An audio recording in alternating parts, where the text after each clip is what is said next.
dibutuhkan di SDGs desa sebetulnya kenapa sampai ada pendataan pada level keluarga dan kemudian individu, itu memang karena kaidah atau adagium dari SDGs desa adalah no one left behind. Artinya tidak ada satu orang pun warga desa yang tertinggal dari kue pembangunan. Dan oleh sebab itu konsekuensinya di dalam pendataan adalah harus ada data pada level individu atau warga desa. Pertanyaan-pertanyaan yang sering muncul itu terutama berkaitan dengan konsep tenaga kerja dan kemudian penghasilannya. Pertanyaan yang paling banyak muncul pada aspek pensiunan itu tergolong bekerja atau tidak. Secara konseptual, pensiunan itu tergolong tidak bekerja. Namun penyusun aplikasi membuat bahwa pendapatan atau penghasilan itu hanya muncul jika pilihan pertamanya itu bekerja. Itulah sebabnya ketika ada masukan dari lapangan bahwa pensiunan itu bukan ketika diklik tidak bekerja maka tidak ada penghasilan bulanannya, maka kemudian pensiunan dimasukkan kepada klik bekerja. Jadi ada kesalahan teknis yang sebetulnya berbeda dari konsepnya.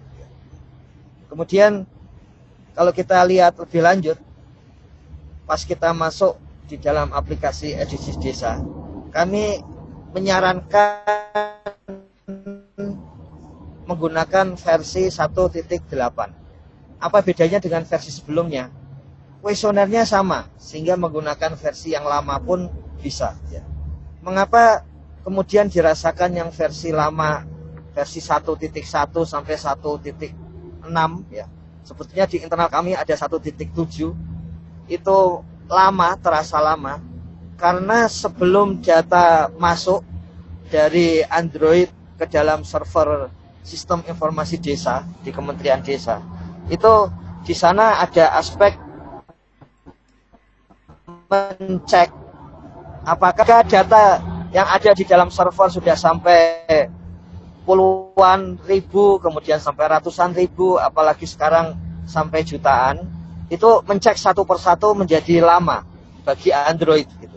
Sehingga kemudian dirasakan ini sudah diklik upload, tapi kok ternyata tidak terupload terus.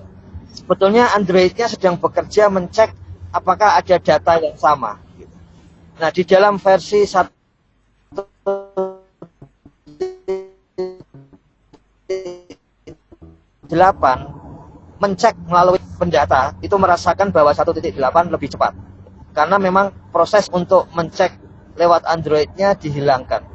Konsekuensinya adalah data-data ganda bisa muncul di dalam API SDGs, yaitu web untuk mencek hasil pendataan.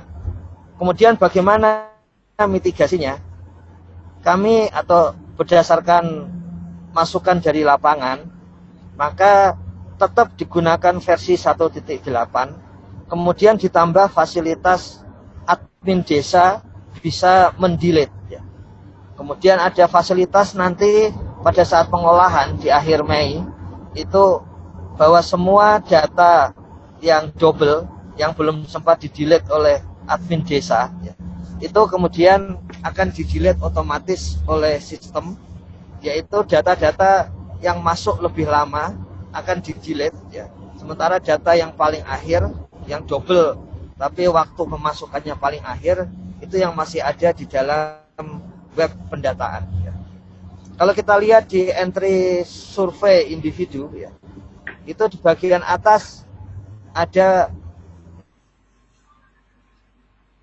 nomor RT dan RW. Kita sudah diskusikan kemarin mengenai berbagai permasalahan lapangan juga. Kemudian nomor KK dari individu itu. Kalau belum punya KK, maka diisi dengan angka-angka yang sederhana. Beberapa pendata merasakan bahwa ketika nomor KK diisi dengan angka 9 sebanyak 16 kali, itu KK yang lama kemudian menjadi hilang. Karena memang di aplikasi rilis lama itu tidak boleh ada KK dan NIK yang double. Nah, di dalam aplikasi baru ini dengan resiko bahwa boleh double tadi ya. Tapi keuntungannya lebih cepat masuk ke server ya. Dengan data double nanti bisa dihilangkan. Kemudian NIC juga sama. Mengapa disampaikan bahwa angka 9 itu sebetulnya konvensi ya, kesepakatan di antara para ahli statistik bahwa kalau ada data yang tidak ditemui di lapangan, maka kodenya itu 9. Entah itu 9, 99, 999 dan seterusnya. Tapi dengan kondisi SDGs kita saat ini ya, maka itu silakan ditulis 1, 2, 3 dan seterusnya. Intinya jangan ditulis angka yang seperti KTP ya, tapi ditulis NIK yang tidak seperti itu, sehingga nanti dengan mudah bisa diketahui bahwa ini sebetulnya warga yang belum punya NIK. Kemudian dituliskan nama ya, kemudian jenis kelamin ya. Sudah pasti jenis kelamin di sini hanya ada laki-laki dan perempuan karena sifatnya untuk fisik. Kemudian tempat lahir ya. Tempat lahir, tanggal lahir ini, atau mungkin ini sudah ada di ketua RT, jadi tinggal diisikan gitu. Kemudian usia ya, usia ini kenapa tetap ada pertanyaan, kenapa ada tanggal lahir kemudian ada usia ya. Memang ini untuk mencek ulang ya, apakah mungkin ada kesalahan ya. Dan kemudian sekaligus untuk melihat apakah di sini ada usia kurang dari 1 tahun atau ini kita sebut sebagai neonatal setelah ada kelahiran. Kemudian usia, status pernikahan adalah status kawin atau nikah ya, belum kawin. Kemudian cerai hidup artinya pasangannya itu sebetulnya masih ada ini, cuma sudah bercerai. Dan cerai mati itu maksudnya adalah karena pasangannya itu meninggal, maka otomatis itu cerai ya, yang kita sebut sebagai cerai mati. Untuk agamanya di sini ada 6 agama yang diresmikan oleh negara, namun juga di situ ada agama lainnya ya, karena di dalam konsep yang terbaru berbagai agama yang ada di misalnya berbagai suku itu bisa dimasukkan. Jadi Islam, Kristen, Katolik, Hindu, Buddha, Konghucu ya, dan kemudian lainnya. Kemudian setelah itu warga negara. Ini juga saya kira kita sama-sama sudah mengetahui, warga negara Indonesia atau warga negara asing. Kemudian ditanyakan nomor HP. Kita ketahui nomor HP ini sekarang menjadi penting karena ini adalah bahan untuk mencek kondisi lapangan. Jadi misalnya ada keluarga yang nanti menjadi pemanfaat kegiatan program oleh pemerintah maupun swasta, maka bisa dicek dengan nomor HP. Kemudian nomor WA, kita ketahui nomor WA lebih cepat untuk menyampaikan pesan gitu, terutama ketika ada kondisi di mana kita tidak bisa menerima telepon. Kemudian email, kemudian Facebook. Kenapa Facebook ini dianggap penting?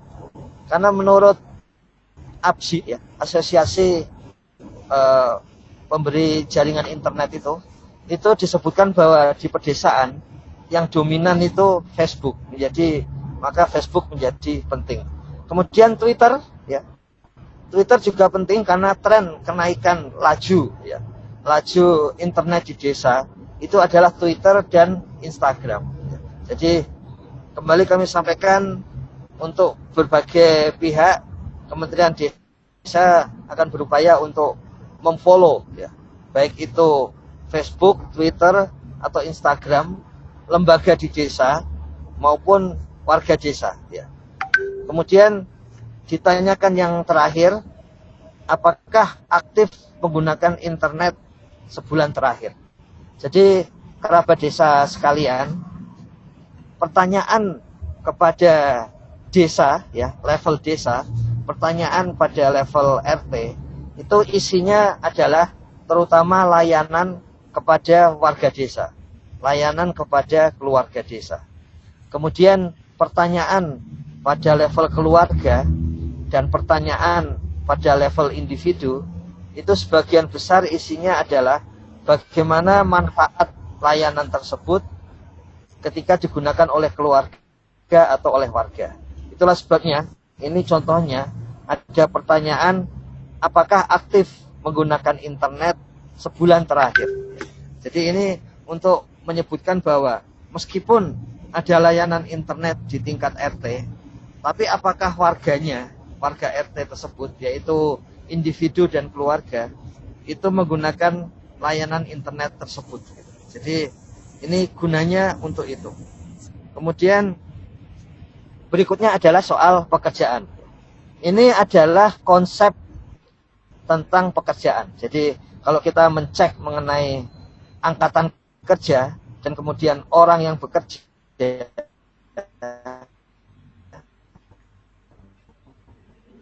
itu yang dimaksud ibu rumah tangga yang tidak bekerja, yang sedang mencari pekerjaan, dan yang bekerja. Untuk aspek-aspek ini,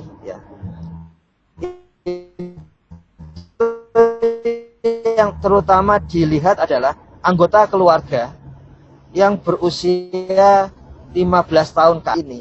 Itu terutama untuk anggota keluarga yang berusia 15 tahun ke atas.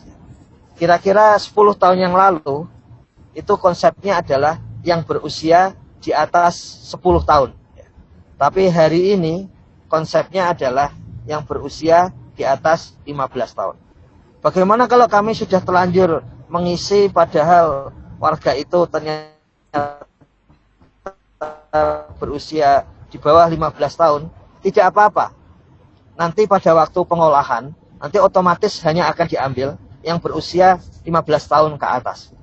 Jadi bersekolah, ibu rumah tangga itu adalah angkatan kerja, tapi bukan labor force. Jadi kalau labor force yang dihitung sebagai pengangguran itu hanya yang tidak bekerja dan sedang mencari pekerjaan. Jadi gunanya seperti itu. Memang konsep seperti ini saat ini sedang mengalami tantangan, karena sebagian besar dari ibu-ibu rumah tangga di wilayah yang lokasi internetnya itu 4G ternyata juga sekaligus bekerja. Jadi kalau di masa lalu konsep ibu rumah tangga itu dikeluarkan dari labor force, yang bersekolah juga dikeluarkan dari labor force, karena dianggap belum termasuk golongan yang produktif.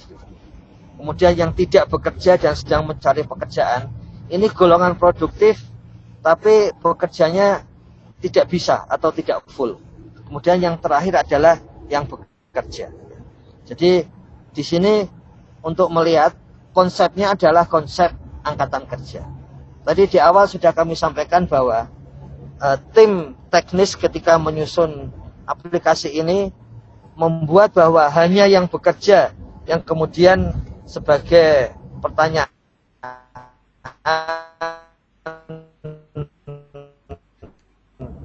prasyarat untuk konsep yang berbeda, dan hal ini kami mohon maaf.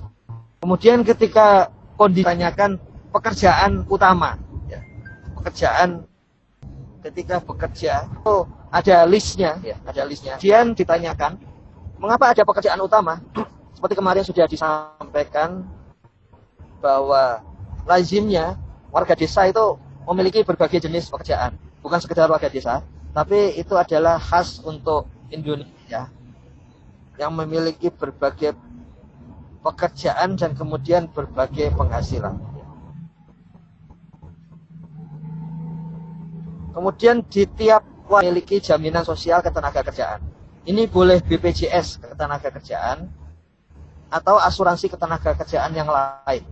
Tapi intinya bahwa ada jaminan sosial ketenagakerjaan. Kita ketahui bahwa ini menjadi salah satu indikator SDGs desa nomor 7 mengenai ekonomi. Jadi bahwa orang yang bekerja itu selayaknya memiliki jaminan sosial ketenagakerjaan. Nanti hitungannya adalah bahwa warga desa yang bekerja itu berapa persen yang memiliki jaminan sosial ketenagakerjaan. Kemudian penghasilan setahun terakhir. Menghitungnya tentu saja kalau punya penghasilan rutin, dihitung bulanannya berapa kali 12. Kemudian mungkin ada tambahan penghasilan lain. Kalau menjadi petani, maka bisa dihitung misalnya setelah panen, kalau setahun panen 2 kali, kemudian ada tambahan panen lagi 1 kali, kemudian itu dijumlahkan menjadi setahun. Ya. Kalau misalnya di luar Jawa banyak sekali yang menjadi pekebun, itu panennya berapa, dan kemudian setiap tahun, atau paling tidak ditanyakan setahun terakhir. Ya. Setahun terakhir itu mendapatkan penghasilan berapa.